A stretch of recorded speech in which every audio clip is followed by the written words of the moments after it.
ஏன் இப்படி போட்டு உன்னை ஸ்ட்ரெஸ் ஆக்கிக்கிற ஏற்றிக்கிற உன்னை போட்டு நீங்கள் உங்கள் வியூவர்ஸுக்காக வேண்டியும் உங்களுடைய இதுக்காக வேண்டியும் நீங்கள் வீடியோ போட்டுருக்கீங்க அப்படின்னா இல்லைம்மா காதல் காதல் காதல் காதல் காதல் இல்லையா சாதல் சாதல் செத்துரு. உலகம் எங்க போயிட்டு இருக்கு? அப்படிலாம் ஒன்றும் இல்லைம்மா, நிறைய வேலை வெட்டி இருக்கு, போய் வேலை பாருங்க, சம்பாதிங்க, வீடு கட்டுங்க, வாசல் கட்டுங்க, கார் வாங்குங்க, பங்களா வாங்க, ஜாலியா லைஃப் என்ஜாய் பண்ணுங்க. அதை விடுத்துட்டு நான் லவ்கிட்டே இருப்பேன், அவனை நினைச்சுக்கிட்டே இருப்பேன், நான் பைத்தியமாவே இருப்பேன்னா பைத்தியமாவே இருக்க வேண்டியதான். எவன் சொல்றது கேட்காத, ஒழுங்கா படிச்சிருந்தா வேலைக்கு போய் திருப்பி திருப்பி சோசியல் மீடியால வீடியோ போட்டு போட்டு போட்டு நீ உன்னை எவனுமே கல்யாணம் பண்ண மாட்டான், அந்த மாதிரி ஆயிடும்.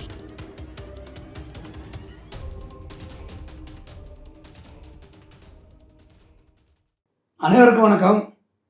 இந்த நீயா நானாவில் ஒரு லவ் டிஸ்கனெக்ட் ஆகிட்டது, வேறு என்னது பிரேக்கப் ஆகிட்டு, அதனால் நான் வந்து ரொம்ப ஸ்ட்ரெஸ்ஸாக இருக்கேன். அவர் வேலை செய்கிற இடத்துக்கே போயிட்டேன், டேமேஜ் பண்ணிட்டேன், அச்சா பூச்சா காச்சா முச்சான்னு ஒரு பொண்ணு பேசினுச்சு. அது இன்றைக்கி ஒரு வீடியோ போட்டிருக்கு, என் பேர் யாமினி, நீங்கள் என்னை டிஸ்டர்ப் பண்ணுறது அவருக்கும் டிஸ்டர்பாக இருக்கும் அப்படிங்குது. லூசே, இது இப்படி பண்ணக்கூடாது. அன்றைக்கி என்ன அவ்வளோ கோபி பாடம் எடுத்து அனுப்பினாரு, உனக்கு என்ன தான் மண்டையில் ஏறிச்சு? எவ்வளோ பேர் உட்காந்துருந்தவங்க எங்கள் வீட்டு பிள்ளையா நீ வாமா, என் கூட்டு வாமா, மனசு சரியாகணும் வாமான்னு கூப்பிட்டாங்க.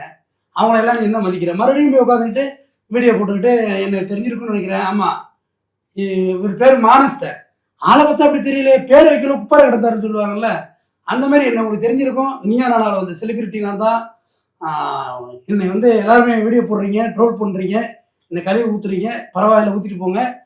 நீங்கள் கழுவி ஊற்றுறதுல என்னோட காதலருக்கும் மனசு புண்படும் அப்படின்றாங்க. அப்போ என்னத்த சொல்கிறது? ஒன்றும் சொல்கிறதுக்கு இல்லை. அதில் வேறு சொல்லியிருக்காங்க, நீங்கள் உங்கள் வியூவர்ஸுக்காக வேண்டியும் என்னது உங்களுடைய இதுக்காக வேண்டியும் நீங்கள் வீடியோ போட்டுருக்கீங்க அப்படின்லாம் இல்லைம்மா. மொத்தத்தில் விஜய் டிவியில் நடக்கிற ப்ரோக்ராமில் ஒரு உருப்படியான ப்ரோக்ராம் எது தெரியுமா? இந்த நீயா நானா மட்டும்தான். அதுவும் கோபி ரொம்ப அருமையாக நடத்துவார். இந்த மாதிரிலாம் பைத்தியமாக இருக்கிறத கொண்டாந்து காமிக்கிறாரு இல்லைங்க. 100 பவுன் வேணும், 200 பவுன் வேணும், ஜாதி கலவரத்தில் கொலை, இதெல்லாம் உலகத்துக்கு வந்து ரொம்ப அழகாக அதை கன்மையாகுது. எவ்வளோ நேரம் ஃபுட்டேஜ் எடுக்கிறாங்க, எவ்வளோ வெட்டி போடுறாங்கல்ல, அது உங்களுக்கும் தெரியும், எனக்கும் தெரியும். எடுத்தது எவ்வளவு, வெட்டி போடுறது எவ்வளோன்னு, அது மேட்டர் இல்லை. ஆனால் அந்த டெலிவரி இருக்குல்ல, ஷோ டெலிவரி, அது ரொம்ப பிரமாதமாக இருக்குது. நான் ரொம்ப விரும்பி அதை பார்ப்பேன். நிறைய விஷயங்கள் அதில் நானும் கற்றுப்பேன். யாமினி, உன்னைய போய் நான் சகோதரிக்கு வரேன்னு சொல்லி அது தேவையில்லாத போது உனக்கு தெரிஞ்சுக்கோ. வள்ளுவன் சொல்லுவான், யாதனின் யாதனின் நீங்கினால் நோதல் அதனின் அதனின் இழல் அப்படின்றான் வள்ளுவன். 2 யாதனின் வர்ற குறள் முதல் வரி, கீழ் வரியில் அதனின் அதனின் 2, இந்த பக்கம் நோதல், இந்த பக்கம் விலகல், அதனின் அதனின் இழல், விலகி போகுது. இதான் பிரேக்கப். வள்ளுவன் சொன்ன பிரேக்கப். எது ஏற்கனவே நான் பேசி போட்டேன். வேற எந்த விஷயம் உனக்கு ரொம்ப துன்பமாக இருக்கோ அந்த விஷயத்துலேருந்தாவது விலகு அப்படின்னு தான் வள்ளுவன் சொல்கிறான். ஆனால் நீ அதுலேருந்து விலகாமல் அவ்வளோ பாடம் நடத்தி உன் கண்ணெல்லாம் கருவளையம் விழுந்துட்டுமா, டிப்ரெஷன் ஆகி ஆகி ஆகி ஆகி மூளை தூங்காமல் சூடு ஆகி ஆகி ஆகி கருவளையம் விழுந்துட்டு, ஏன் இப்படி போட்டு உன்னை ஸ்ட்ரெஸ் ஆக்கிக்கிற ஏற்றிக்கிற உன்னை போட்டு ஏற்க வேண்டியதானே? ரைட்டு, லவ் பண்ணால் புட்டுச்சு போட்டு போனால் இருந்தான், அவ்வளோதான். வேற என்ன சொல்கிறது அதுக்கு மேலே? இதில் காதல் ரொம்ப புனிதமானது, அது வெங்காயமானது, தெற்புழுதியானது, அதெல்லாம் ஒரு மண்ணாங்கட்டியும் கிடையாது. சும்மா ஒரு இனச்சேர்க்கைக்கு ஒரு பேர் காதல்னு சொல்லிட்டு திடுறாங்க. ஆமாம், உலக இயற்கை என்ன? இனவிருத்தி தான், வேற என்ன இருக்குல்ல நம்மள்கிட்ட? ஆடு மாடு கோழி எல்லாம் தான் லவ் பண்ணுது. மாடு பத்திரிக்கைலாம் கண்ணுட்டி நாக்கப்பட்டு நக்கி கொடுக்க முடியாது, அதனால உடம்பாகுது. மாட்டுக்கு போய் இந்த கழுத்தை போய் தடை கொடுத்தீங்கன்னா அப்படியே சுகமாக கொடுத்துட்டு நிற்கும். அன்பு, அது நம்ம மேலே செலுத்துகிற அன்பு, அதான் காதல். அது பேர் என்ன? காதல் தான். ஜல்லிக்கட்டு மாடை பாரு, சின்னோண்டு பையன் காதை திருவி கூட்டிகிட்டு போகிறான் அவுட்டு பையனை. ஆமாம், அன்பு, அதான் அன்பு. எங்கள் வீட்டு மாட்டு மேலே எங்கள் பையன் சின்ன குட்டி ஏறி உளுந்து படித்து காதை பிடிச்சி கிள்ளி திருவி எடுப்பான்.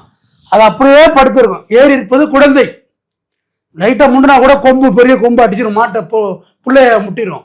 நாங்கள் பாதுகாப்புக்கு நிற்போம், இருந்தாலும் அது ஒரு மிருகம் தானே மாடுங்கிறது. அது அப்படியே படுத்துருக்கும் பேசாமல். இவனா இறங்குறது பிறகு அது உடம்பை எழுப்பி சிலிப்பிக்கும், மண்ணை சிலிப்பிக்கும். ஏன்னா அவன் அள்ளி மண்ணள்ளி குட்டி வச்சுருப்பான். ஆமாம், காதை பிடிச்சி திருவுவான். அது பேர் தான் அன்புமா, அதுதான் அன்பு. நான் லவ்விட்டா அவர் லவ்விட்டார், நான் இல்லாமல் அவர் இல்லை, அவர் இல்லாமல் நான் இல்லை. சினிமா பாட்டு வேற எழுதி வைக்கிறான், வளைச்சி வளைச்சி வளைச்சி வளைச்சி. என்னது, மழையில் நினைக்கையில் எனக்கு காய்ச்சல் வருமா? காய்ச்சல் வந்தால் ஊசி போடணும் டாக்டர்கிட்ட போய். வெயிலில் நடந்தால் வேர்வை வருமா? வேர்வை வந்தால் தொடச்சிக்கிட்டு ஏசியில் போய் உட்காருங்க, ஐஸ் வாட்டர் வாங்கி குடிங்க, அதை போட்டு ஏற்றுறது. காதல் காதல் காதல் காதல் காதல் காதல் காதல் இல்லையா சாதல் சாதல் செத்துரு. உலகம் எங்கே போயிட்டு இருக்கு? அங்கே போய் நிலாவில் போய் குடியிருக்கலாமான்னு ஐடியா பண்ணிட்டு இருக்கானோ, இங்கே என்னன்னா கடலில் போய் அடியில் குழாய் போடுறானோ, நீர்மூழ்கி கப்பல் போய் மூழ்கி போகுது. ஹார்மோஸ் அணையை வந்து அந்த இடத்த திறந்து விட மாட்டான். ஹார்மோஸ் பாதை வழியாக கடல் வழியாக கப்பல் வந்து வெடிகுண்டு போடுறான். பெட்ரோல் டீசல் விலையேறுது, சிலிண்டர் விலையேறுது, காய்கறி விலையேறுது, வெயில் தாங்கலை, எல்னினோன்னெலாம் சொல்கிறாங்க. அப்படி தார் ரோடே உருகி போகுது. இன்ன வரைக்கும் மழையான இந்த கோடை மழை பெய்யவே இல்லை இந்த வருஷம். இந்த சூழ்நிலையில் வாழ்ந்துகிட்டு இருக்கோம். இதில் காதல், ஐயோ காதல், என் காதல் என்னென்னு ஏங்காமல் சொல்லாமல் ஏங்க ஏங்க மனசில் அழுகா வருது. ஆனால் ஒன்று நினச்சா அழுகையோடு நின்றுன்னு சொல்லிட்டு ஒரு பொண்ணை கிட்னாப் பண்ணி கொண்டு போய் மலையில் வச்சு கண்மணி அன்போட காதல்னு படம் எடுத்து வச்சுறாங்க. ஒழிச்சுட்டாங்களே இப்படியே இந்த பிள்ளைகளை போய். ஐயோ பாவம். அப்படிலாம் ஒன்றும் இல்லைம்மா, நிறைய வேலை வெட்டி இருக்கு, போய் வேலை பாருங்க, சம்பாதிங்க, வீடு கட்டுங்க, வாசல் கட்டுங்க, கார் வாங்குங்க, பங்களா வாங்க, ஜாலியாக லைஃப் என்ஜாய் பண்ணுங்க. அதை விடுத்துட்டு நான் லவ்விட்டே இருப்பேன், அவனை நினச்சிக்கிட்டே இருப்பேன், நான் பைத்தியமாகவே இருப்பேன்னா பைத்தியமாகவே இருக்க வேண்டியதான். இதில் நல்ல மருத்துவர்கள் இருக்கிறாங்க, மனநல மருத்துவர். மிட்டாய் கொடுப்பாங்க, மாத்திரையா போட்டுக்கிட்டு தூங்கினா சரியாயிடும். இந்த புள்ள நீ திருந்திட்டு நினைச்சேன், இதெல்லாம் திருந்தாதுயா, திருந்தவே திருந்தாது, இதெல்லாம் டாக்ஸிக், திருந்தாது. ஆமாம், அவன் எங்கேயோ வாழ்ந்துட்டு இருப்பான், அவனை மிதியும் போய் கெடுக்கிறது, பிளாக்மெயில் பண்ணுறது. ஆடியோ வச்சுருக்கேன், வீடியோ வச்சுருக்கேன், அதை வச்சுருக்கேன், இதை வச்சுருக்கேன். இல்லை பிடிக்கலன்னு போயிடணும். அதுக்கு மேலே நோண்டிக்கிட்டே இருந்துன்னு வச்சுக்கேன், கண்டிப்பாக மர்டர்லாம் நிற்கும். இவ்வளோ விஷயங்கள் ஆராய்ச்சி பண்ணியிருக்கிறேன், கடைசியாக மர்டர்லாம் நிற்கிது. அது சரி, ஏன் மர்டர் பண்ணாங்க? போலீஸ் ஸ்டேஷனுக்கு போயிருக்கலாமான்னா போக முடியாது. நீ பிளாக்மெயில் பண்ணுறது, போலீஸ் ஸ்டேஷனுக்கு போ, இந்த ஆதாரத்தில் எடுத்து வெளியே விட்டுருவான். அவன் பெரிய ராணுவ ரகசியம், விட்டு போய கருமோ அப்படின்னு தூக்கி அடிச்சுட்டு போயிட்டே இருக்கணும். அதே தான் ஆண்களுக்கு சொல்கிறேன். நான் தாடி வச்சுருக்கு, மாலை போட்டிருக்கேன். அது நீங்கள் லவ் ஃபெயிலியர் இருக்கும்போது தாடியை நினச்சிடாதீங்க, கல்யாணம் ஆகி புள்ள குட்டியெல்லாம் இருக்குது. அது மாதிரி தான் தாடி வச்சுக்கணும். லவ் ஃபெயிலியர் கேட்டால் தாடி வச்சுக்கணும். அப்புறம் பீடி குடிக்கணுமா பீடி, அப்புறம் ஒரு நாய் வச்சுக்க, தேவதாஸ். குழப்பாயாது, நாய் வச்சுக்கிறது வேற ஒரு பொம்பளையாவது கல்யாணம் பண்ணி வச்சுருக்கலாம்ல. நாயை வச்சுட்டு என்ன பண்ணுறது? கனவு இதுதான், நிஜம் இதுதான், யார் சொல்லுவார். தண்ணி அடித்தா ஒன்று சேரன் கூட ஆட்டோகிராஃபில் காத்திருந்து பழகியவள், கஷ்டப்பட்டு பேசியவள். ஆமாம், அது மலையாளத்தில் பேசிருச்சு, தமிழில் பேசினா கஷ்டப்பட்டு தான் பேசணும். மலையாள ஃபிகரை உஷார் பண்ணிட்டா சாதாரண பேசினா கிடச்சிருமா? பீர் அடிச்சுட்டு அப்படியே கிடப்பார் ரோட்டில். பீர் அடித்தா வாங்கி தான் அடிக்கும், வயிறு கொள்ளுமா அது. இது ஒரு படம். அப்புறம் சிகரெட்டை எடுத்து கையில் சுட்டுக்கிறது, ஐயோ பைத்தியம். அப்புறம் பிளேடை எடுத்து பரட்டு கையில் கிழிச்சு வச்சிரு, கையை பாருங்க, அப்படி கிழிச்சிருந்தா தள்ளி நின்றுங்க. அதெல்லாம் பைத்தியம். ட்ராவல் பண்ண முடியாது அவங்களோட, பட்டுன்னு கிழிக்கிறது, ரத்தத்தில் கவிதை எழுதுறது, ஐயோ அதெல்லாம் செய்யக்கூடாது. காதெல்லாம் பிடிச்சிருந்தா ப்ரப்போசல். என்னம்மா உன் மேலே எனக்கு ஒரு அபிப்பிராயமாக்குது, என் மேலே ஒரு அபிப்பிராயமாக்குதா, என்ன சொல்லு, விருப்பம்னா சொல்லு. அதுக்காக ஆளுகள்லாம் கூப்பிட்டு வரக்கூடாது, நம்ம க்ரௌட் ஆகாதுன்னு சொல்லுங்க. ஒத்துக்கிட்டாலும் லவ் பண்ணுங்க. இல்லையா லாஸ்ட் அந்த ஃபிகருக்கு மச்சி அப்படி போயிட்டு எப்படா வெக்கமே எல்லாம் பேசுகிறேன் பாருல, அந்த மாதிரி தான் வெக்கமே எல்லாம் போயிட்டு இருக்க வேண்டியதான். இவ்வளவுதான் அதோட காதலோட நீட்சிங்கிறேன். போட்டு இலக்கியத்திலையும் போட்டு ஏற்றிட்டாங்க நம்ம ஆளுதை பிடிச்சி வச்சு. வள்ளுவன்லாம் இந்த அளவுக்கு எழுதவே இல்லை, காமத்து பல்ல இதை எழுதவே இல்லை, இந்த மாதிரி காதெல்லாம் எழுதவே இல்லை. அதில் ஒரு டாக்ஸிக்கை பற்றி ஒரு திருக்குறள் இருக்கு. பொண்டாட்டி பக்கத்தில் இருந்தாராம், அச்சுன்னு தும்பினாலாம் வேற புருஷன், யாரை நினைத்து தும்பினீர் அப்படின்னு அதில் கேட்டாலாம். டாக்ஸிக், இதான் டாக்ஸிக், மூட் ஸ்விங். எப்படிப்பட்ட குரல் பார்த்தீங்களா? Mood swing. யாரை நினைச்சு தும்பினா? நான் தான் பக்கத்தில் இருக்கேன், நான் உன்னை நினைக்கவே இல்லையே, யாரை நினைச்சா? அப்போ இலக்கியம் தொட்டு மூட் ஸ்விங் பிரச்சனை இருந்திருக்கு. ஏன்னா வள்ளுவன் சொல்லாத விஷயமே இல்லை, எல்லாத்தையும் சொல்லியிருக்கான். அப்போ மூட் ஸ்விங் பிரச்சனை இருந்திருக்கு. அதனாலம்மா உனக்கு தெரிஞ்ச 4 விஷயத்தை போய் இந்த டாக் ஷோவில் உட்காந்து பேசி 4000 பேருக்கு தெரியப்படுத்தி, 40,000 பேருக்கு தெரியப்படுத்தி, 4 கோடி பேருக்கு தெரியப்படுத்தி, இப்போ இதில் உனக்கு ஆறுதல் சொல்கிறேன்டா பேர் வேணும் ஒரு குரூப் வேண்டி வருவான்.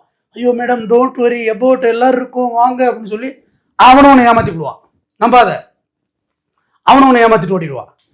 யாரும் ஆறுதல் சொல்கிறதுக்கு பாவமணி கொடுக்கணும்னு ஏசுனாதரா, பாவமணி கொடுக்குது, அதெல்லாம் கிடையவே கிடையாது.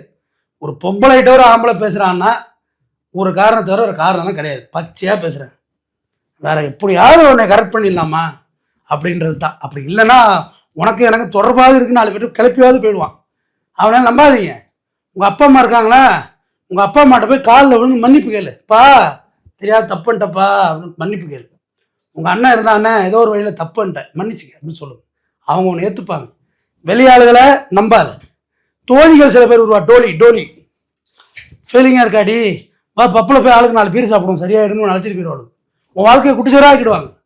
எவன் சொல்றது கேட்காத, ஒழுங்கா படிச்சிருந்தா வேலைக்கு போய் திருப்பி திருப்பி சோசியல் மீடியாவில் வீடியோ போட்டு நீ உன்னை எவனுமே கல்யாணம் பண்ண மாட்டான், அந்த மாதிரி ஆகிடும். உனக்கு சொல்வதாண்மைன்னு ஒரு நிகழ்ச்சி இருந்துச்சு, எனக்கு ரொம்ப பிடிக்காத நிகழ்ச்சி அது. சொல்லுமா, முதல்ல மணி, அப்புறம் சதீஷ், அப்புறம் சுரேஷ், அப்புறம் நரேஷ் அப்படின்னு போயிட்டே இருக்கும் பேர். உனக்கே இது கஷ்டமா இல்லைம்மா? கஷ்டமாக தான் கடை இருந்துச்சு, இவனுடையாவது நிப்பாட்டிடலான்னு லாஸ்ட்டாக ஒரு லவ் எடுத்துன்னு சொல்லுவான். உன்னை எவனை பார்த்தாலும் உன்னை ப்ரொபோசல் பண்ணுவானா இல்லையா? இந்த பெரிய யோக்கியமாக நினைக்க மாட்டான். நம்மளோட பர்சனல் ரொம்ப பர்சனலாகவே இருக்கணும், அதோட ஒதுங்கி போகிறது தான் நல்லது. அங்கே போய் உட்காந்துக்கிட்டு உங்கள் உண்மையெல்லாம் போட்டு உடச்சி, அதுனா கோர்ட்டா இல்லை லட்சுமி ராமகிருஷ்ணன் ஜட்ஜா உங்களுக்கு தீர்ப்பு கொடுக்குறது? போய் கோர்ட்டில் போய் நில்லுங்க, அங்கே தீர்ப்பு வாங்குங்க. இந்த மாதிரிலாம் சோசியல் மீடியாவில் உங்கள் பர்சனலாக பேசி உங்களை கொச்சைப்படுத்திக் கொள்ளாதீர்கள். தொடர்ந்து பேசுவோம். நன்றி.